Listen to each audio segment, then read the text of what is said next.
తిరుమల తిరుపతి దేవస్థానం చరిత్రలోనే ఘోర విషాదం చోటు చేసుకుంది. తిరుమల శ్రీవారి సన్నిధిలో 6 భక్తులు ప్రాణాలు కోల్పోయారు. తిరుపతిలో వైకుంఠ ద్వార దర్శనం టోకెన్ల జారీలో అపశృతి చోటు చేసుకుంది.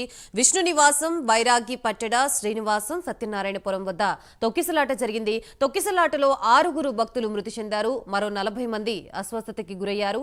గాయపడిన వారిని రుయా స్విమ్స్ ఆసుపత్రికి తరలించి చికిత్స అందిస్తున్నారు. చికిత్స పొందుతూ రుయాలో 4, స్విమ్స్ లో 2 మృతి చెందారు. మృతి చెందిన వారిలో 5 మహిళలు ఉన్నట్లుగా తెలుస్తోంది. ప్రస్తుతం ఇదే అంశానికి సంబంధించి మనకి పూర్తి సమాచారం అందించడానికి మా ప్రతినిధి హరిబాబు లైవ్ ద్వారా సిద్ధంగా ఉన్నారు. హరిబాబు, చెప్పండి, అసలు ఘటన ఏ విధంగా జరిగింది? తిరుమల తిరుపతి దేవస్థానం చరిత్రలోనే మొట్టమొదటిసారిగా ఇంత తీవ్ర విషాదం జరగడం మనం చూస్తున్నాము. అసలు ఎక్కడ లోపించిందంటారు? భద్రతా లోపమా, లేకపోతే భక్తులు ఒకేసారిగా తాటిగా రావడం వల్ల జరిగిందంటారా? డీటెయిల్స్ ఏంటి? Thank you Gayatri. ఏదైతే తిరుమల తిరుపతి దేవస్థానం వైకుంఠ ఏకాదశికి ఎస్ఎస్డి టోకన్ల జారీ ప్రక్రియ కోవిడ్ తర్వాత నుంచి చేపట్టింది. అంతకుముందు తిరుమలలోని వైకుంఠం క్యూ కాంప్లెక్స్లోనే నేరుగా వచ్చిన భక్తులకి నేరుగా దర్శనం మొదటి వచ్చినానికి మొదటి ప్రాధాన్యత కింద వాళ్ళకి తిరుమలలోని వైకుంఠ ఏకాదశికి ముందు రోజు నుంచి వచ్చిన భక్తులందరినీ తిరుమల క్యూ కాంప్లెక్స్లో పెట్టుకొని ఆ తర్వాత వైకుంఠ ద్వార దర్శనానికి అనుమతించే పద్ధతి అవలంబించేది. కోవిడ్ నుంచి బయటకు వచ్చిన తర్వాత టీటీడీ యాజమాన్యం భక్తుల సంఖ్యను తిరుమలకు తగ్గించాలని చిన్న ప్రయత్నం చేయడంలో భాగంగానే ఎస్ఎస్డి సర్వదర్శనం టోకన్లను ప్రారంభించింది. ఈ టోకన్ల ద్వారా వైసీపీ ప్రభుత్వం నుంచి కొంత ఏర్పాటు అయితే జరుగుతూ వస్తున్నాయి తిరుపతి కేంద్రంగా. ఇక అందులో భాగంగా 8 ప్రాంతాలలో తిరుపతి, ఒక తిరుమలలో ఒక ప్రాంతంలోనూ ఈ టోకన్ల జారీకి కౌంటర్లని అధికారులు ఏర్పాటు చేశారు. అయితే ప్రతి దగ్గర పకడ్బందీగా ఏర్పాట్లు చేసిన అధికారులు కేవలం రామానాయుడు స్కూల్ వద్ద మాత్రమే కొంత నిర్లక్ష్యం వహించారని చెప్పాలి. స్థానికులు కూడా ఇదే అంశాన్ని కూడా ప్రస్తావిస్తూ రావడం జరుగుతుంది. ఎందుకంటే గతంలో క్యూ లైన్ ఏర్పాటు చేసిన తర్వాత భక్తులు అంటే ఆ క్యూ లైన్లోకి వెళ్లకుండా బయట వేచి ఉండేందుకు కూడా మరికొంత దూరం పాటు క్యూ లైన్లు ఏర్పాటు చేసి రోడ్డు మీదనే భక్తులు వేచి ఉండేలాగా ఒక క్రమ పద్ధతిగా ఒక విధానాన్ని అయితే తీసుకొచ్చి ఆ పద్ధతి ప్రకారం ఆ క్యూలోకి వచ్చి ఆ క్యూలో నుంచి మళ్ళీ కౌంటర్కి వెళ్ళే దారిలోకి వెళ్ళే ప్రక్రియ నడిచేది. అయితే ఈ పర్యాయం మాత్రం ఏదైతే రామానాయుడు స్కూల్ వెనక ఉన్నటువంటి పార్కులకి భక్తులందరినీ అధికారులు పంపించి వేయడం జరిగింది. ఆ పార్కులో వందల మంది లోపల ఉండిపోవడం, ఒక్కసారిగా టోకన్లు జారీ చేసే క్రమంలో ఒకసారిగా మినిమం ప్రికాషన్స్ తీసుకోకుండా పోలీస్ సిబ్బంది, ఎందుకంటే ఒక్కసారిగా భక్తులు ఒకే ఎగ్జిట్ ఉండడం వల్ల ఆ ఎగ్జిట్ నుంచి బయటకు వచ్చేదానికి ప్రయత్నం చేస్తారు. కాబట్టి అక్కడ చెట్లకి తాళ్ళు బాక్సులుగా కట్టుకుని ఆ బాక్సుల్లోంచి ఒక క్రమ పద్ధతిలో ఒక వైపు నుంచి భక్తులని బయటికి వదిలే ప్రయత్నం చేయాల్సిన నేపథ్యంలో అలా కాకుండా ఒక్కసారిగా అక్కడ ఉన్నటువంటి పోలీసు ఉన్నతాధికారి కొంత నిరుత్సాహానికి గురవడం, లేకపోతే కొంత ఆయన కొంత ఒత్తిడి కారణంగానో తెలియదు కానీ ఒక్కసారిగా పార్క్ గేట్లను ఒక్కసారిగా తెరిచివేయడంతో తెరిచి క్యూలో దర్శనానికి టోకన్లు పంపించే ప్రయత్నం చేయడంతో ప్రధానంగా ఈ ఘటన చోటు చేసుకుంది. ఎప్పుడైతే గేట్ ఒకసారిగా తెరవడంతో వెనక ముందు పక్క ఉన్నటువంటి మహిళలు ఎక్కువగా గేట్ వద్ద ఉన్నారో వాళ్ళ మీద వెనకాల నుంచి వచ్చినటువంటి పురుషులు అలాగే మహిళలు పెద్ద ఎత్తున తోసుకుంటూ ముందుకు వచ్చే క్రమంలో ఆ గేట్ దగ్గర కాలు కింద పడ్డ 6 మంది అక్కడ వారి మీద నుంచి బాగా వెనకున్న వారు తోసుకుంటా వెళ్ళిపోవడం జరిగింది. ఈ ఘటనతో ఒక్కసారిగా అక్కడ ఉద్రిక్త వాతావరణం అయితే నెలకొందని చెప్పాలి. అక్కడికే ఉన్నటువంటి పోలీస్ సిబ్బంది భక్తులను కట్టడి చేసేందుకు మళ్ళీ గేట్లు కొంతవరకు నియంత్రిస్తే ఏదైతే కింద పడ్డ వాళ్ళో వాళ్ళందరినీ తీసుకొని పక్కకి తీసుకొచ్చి వాళ్ళకి సేద తీర్చి అంబులెన్స్లు పంపించి హాస్పిటల్కి పంపించారు. అయితే వీరు మాత్రం ఎక్కువ మంది భక్తులు వారి మీద తొక్కిసలాట జరగడంతో వాళ్ళు కొంత తీవ్రంగా గాయపడడంతో వాళ్ళు చికిత్స పొందుతూ రుయా అలాగే స్విమ్స్ ఆసుపత్రిలో మృతి చెందడం జరిగింది. రుయా ఆసుపత్రిలో 4 చనిపోగా స్విమ్స్లో 2 చనిపోవడం జరిగింది. వీళ్ళలో 5 మంది మహిళలు, ఒక పురుషుడు ఉన్నారు. రామచంద్రపురానికి చెందిన నరసరావుపేటకు చెందిన ఒక వ్యక్తి అలాగే వైజాగ్కి చెందిన వాళ్ళు 3 ఉన్నట్లు పోలీసు సిబ్బంది గుర్తించడం జరిగింది. మరొకరు సేలం, మరొకరు మరో ప్రాంతానికి చెందిన వారు కావడంతో వైజాగ్ నుంచి వచ్చిన బృందంలోనే ఎక్కువగా చాలామంది మహిళలు ఉన్నారు. ఆ మహిళల్లో కొంతమంది చనిపోయినట్టు కూడా అది ప్రాథమికంగా నిర్ధారించారు.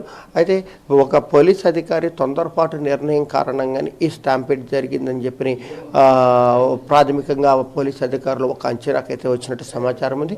మరోవైపు మిగిలిన ప్రాంతాలలో ఏదైతే గేట్ ఓపెన్ చేసిన తర్వాత లోపలికి వెళ్ళే క్రమంలో ఒరుచుకుంటూ వెళ్ళడం అనేది కొంతమంది ఒత్తిడికి గురి కావడం, ర్యాపిడ్కి గురి కావడం, అలాగే వాళ్ళకి చిన్న చిన్న దెబ్బలు అంటే గాయపడిన సంఘటనలు అయితే చోటు చేసుకుంది. మొత్తంగా ఈ సంఘటనలో దాదాపు తిరుపతిలో ఏర్పాటు చేసినటువంటి 9 కేంద్రాల వద్ద ఒక ఎంఆర్పల్లి అలాగే రామచంద్ర పుష్కరిణి మినహా మిగిలిన ప్రాంతాలన్నింటిలోనూ భక్తులకి స్వల్పంగా గాయాలు జరిగినట్టు ఒక నివేదిక అయితే పోలీసు అధికారులకు అందినట్టు సమాచారం ఉంది. గాయపడిన వారిని దాదాపు 40 మంది ఉన్నట్టు సమాచారం. వీళ్ళందరినీ తిరుపతి రుయా అలాగే స్విమ్స్తో పాటు వివిధ ప్రభుత్వ ప్రైవేటు ఆసుపత్రులు వాళ్ళకి చికిత్స అందిస్తున్నారు. రాష్ట్ర ప్రభుత్వం కూడా తక్షణం స్పందించి జిల్లా అధికార యంత్రాంగం మొత్తం రుయా ఆసుపత్రిలోనే ఉంటూ బాధితులకి ఎటువంటి వైద్యం అందించాలి, ఎలాంటి సేవలు అందించాలన్న దాని మీద వాళ్ళు స్పష్టంగా ఒక నిర్ణయం తీసుకుంటూ రాష్ట్ర ప్రభుత్వానికి ఎప్పటికప్పుడు సమాచారం అందిస్తూ ఉన్నతాధికారుల సూచనలు సలహాల మేరకు ఒక ప్రణాళికాబద్ధంగా వైద్యం అయితే రోగులకు అందించడం జరుగుతుంది. మరోవైపు ఈ సంఘటన సమాచారం తెలుసుకున్నటువంటి రాష్ట్ర ముఖ్యమంత్రి చంద్రబాబు నాయుడు అలాగే మినిస్టర్ అనిత ఈరోజు తిరుపతికి వచ్చి బాధితులను పరామర్శించే వచ్చేందుకు వస్తున్నట్టు కూడా పోలీస్ అధికారులు ఒక సమాచారం అయితే ఇచ్చారు. మధ్యాహ్నం ఉదయం 10:30 గంటలకి తిరుపతికి చేరుకొని ముఖ్యమంత్రి ఏదైతే అధికారులతోటి సమీక్ష నిర్వహించి ఆ తర్వాత సంఘటనా స్థలానికి వెళ్ళి సంఘటనా స్థలాన్ని పరిశీలిస్తారని చెప్పని ఒక ప్రాథమిక సమాచారం అయితే అందుతుంది. అయితే హోమ్ మినిస్టర్ కూడా ఇక్కడికి వచ్చి పోలీస్ అధికారులు ఎందుకు వైఫల్యం చెందారు, ఏ కారణాలు ఉన్నాయి, అసలు బాధ్యులు ఎవరు అన్న దాని మీద ఒక ఆమె ఏదైతే సంఘటన స్థలాలు ఉన్నాయి సంఘటన స్థలాలను కూడా స్వయంగా పరిశీలించి అక్కడ ప్రజలతోటి మాట్లాడి కూడా ఒక నిర్ణయం తీసుకుని ఒక సమాచారం తీసుకునే అవకాశాలు కనిపిస్తున్నాయని కూడా అధికారులు చెప్తున్న పరిస్థితుల్లో మొత్తం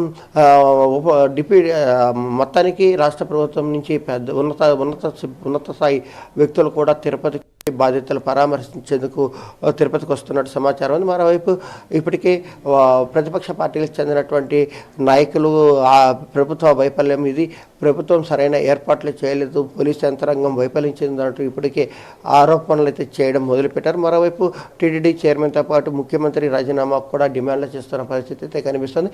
టీటీడీ చరిత్రలో అంటే తిరుపతిలో ఒక ఇన్సిడెంట్ బేస్ మీద అంటే గతంలో కూడా ఒకటి సందర్భాలలో సంఘటనలు చోటు చేసుకున్న నేపథ్యంలో ఒకరిద్దరు భక్తులు చనిపోయిన ఘటనలు అయితే ఉన్నాయి. కానీ ఒకే ప్రాంతంలో ఒక తోపులాట జరిగి ఇలాగా 6 మంది చనిపోయిన ఘటన అయితే ఇదే ప్రప్రథమని చెప్పాలి. ఎందుకంటే అక్కడ ఉన్నటువంటి పోలీసు ఉన్నతాధికారి ఏదైతే ప్రాథమికంగా తాను తీసుకోవాల్సిన ప్రికాషన్స్ ఏవి తీసుకోకుండా సిబ్బంది చెబుతున్నా కూడా వినకుండా ఆయన ధోరణిలో ఆయన వెళ్ళడం కారణంగానే ఈ ఘటన చోటు చేసుకుందని చెప్పని కూడా పోలీసు వర్గాలు అభిప్రాయపడుతున్న పరిస్థితి అయితే కనిపిస్తుంది.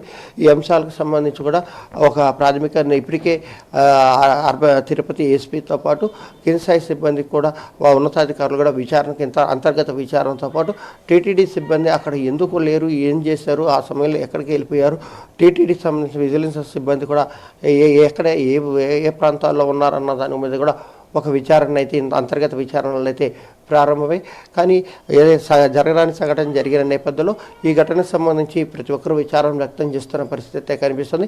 రామానాయుడు ప్రతి దగ్గర క్యూ లైన్ బయట భక్తులు వెయిట్ చేసేందుకు ప్రత్యేకంగా కేంద్రాలను ఏర్పాటు చేసినప్పుడు రామానాయుడు స్కూల్ దగ్గర మాత్రమే ఎందుకు పార్కులకు వదిలేశారు అన్నది, దానికి ఎవరు నిర్ణయం తీసుకున్నారు, గతంలో ఉన్న ఎలా ఏర్పాట్లు చేశారనేది ఎందుకు పరిగణలోకి తీసుకోలేదు అన్నది మాత్రం ఇక్కడ పెద్ద చర్చనీయాంశంగా మారింది. గాయత్రి. రైట్ హరిబాబు, ఇటు పక్క చూసుకుంటే తిరుపతి తొక్కిసలాటకి అధికారులే అత్యుత్సాహం చూపించడం వల్ల ఇలా జరిగింది అని ప్రత్యక్ష సాక్షులు మీడియా ముందుకు వచ్చి చెప్పడం కూడా జరిగింది. అసలు ఈ వీడియో బైట్స్ వింటున్న తర్వాత నిజంగానే పోలీసులపై ఒక అభిప్రాయం ఏర్పడిపోయింది.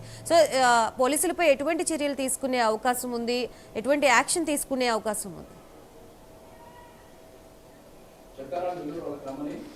ఏదైతే వైకుంఠ ద్వార దర్శనానికి సంబంధించి టోకన్లు జారీ చేసే ప్రక్రియ ఒకవైపు అధికార యంత్రాంగం కొంత అన్ని ప్రాంతాలలో పక్కడబందిగా ఏర్పాటు చేశారు. కేవలం రామానాయుడు స్కూల్ వద్ద మాత్రమే క్యూ లైన్కి అనుసంధానంగా భక్తులు వేచి ఉండే ప్రాంతానికి అక్కడి నుంచి బయటకు వచ్చేందుకు ఒక ఎగ్జిట్కి అయితే ఏర్పాటు చేయాలి. ఎక్కడ తోసుపులాట లేకుండా, ఎక్కడ ఎటువంటి ఇబ్బంది లేకుండా పార్కులో నుంచి క్యూ లైన్లోకి ప్రవేశించే మార్గాన్ని ఏర్పాటు చేయడంలో అధికారులు కొంత నిర్లక్ష్యం వహించారని చెప్పాలి. గతంలో అయితే అక్కడ పార్క్ పక్కన ఉన్నటువంటి రోడ్డు పైనే భక్తులకు క్యూ లైన్ ఏర్పాటు చేసి ఆ క్యూ లైన్లో భక్తులు ఉండి అటు తర్వాత వాళ్ళు క్యూలోకి వచ్చి క్యూలో నుంచి లోపలికి వెళ్ళే మార్గంగా ఒక మార్గాన్ని అయితే ఏర్పాటు చేసేవారు. ఈసారి మాత్రం అలా కాకుండా పార్కులోనే భక్తుల్ని పూర్తి స్థాయిలో వదిలేయడంతో వందలాది మంది ఒక్కసారిగా బయటకు వచ్చే ప్రయత్నం చేయడంతో ఈ ఘటన చోటు చేసుకుందని చెప్పని ప్రత్యక్ష సాక్షులు అలాగే స్థానికులు కూడా ఇది అంశాన్ని అభిప్రాయాన్ని వ్యక్తం చేస్తున్నారు. బయటికి వదిలే క్రమంలో కూడా తీసుకోవాల్సిన ప్రికాషన్స్ ఏదైతే విడతల వారీగా క్యూలకు పంపించే ప్రయత్నం చేయకపోవడంతో ఈ ఘటన చోటు చేసుకుంది. భక్తులు ఒక్కసారిగా వందలాది మంది ఒక్కసారిగా గేట్ మీదకి రావడం, గేట్ దగ్గర ఒక్కసారిగా ప్రెషర్ ఇవ్వడంతో ముందున్న వాళ్ళు ఒక గేట్ తెరిచిన వెంటనే ప్రెజర్ వెనక నుంచి వచ్చే ప్రెజర్ని అంచనా వేయలేక వాళ్ళు ఒక్కసారిగా కింద పడిపోయిన పరిస్థితి ఘటన చోటు చేసుకుందని చెప్పని ప్రాథమిక నిర్ధారణకి అయితే వచ్చారు. మా స్థానికులు కూడా ఇదే అంశాన్ని కూడా ప్రస్తావిస్తున్నారు. గతంలో రోడ్డు మీద భక్తులని ఏదైతే కూర్చోబెట్టో లేదంటే నిల్చోబెట్టో వాళ్ళకి కావాల్సిన సౌకర్యాలు కల్పించారు. తర్వాత క్యూ లైన్లోకి వదిలే యంత్రాంగం ఈసారి ఎందుకు పార్కులోకి పంపించిందని మాత్రం ప్రశ్నిస్తున్నారు. దీని మీద కూడా అంతర్గత విచారణ అయితే జరుగుతుంది. Gayatri. Right, thank you Haribabu.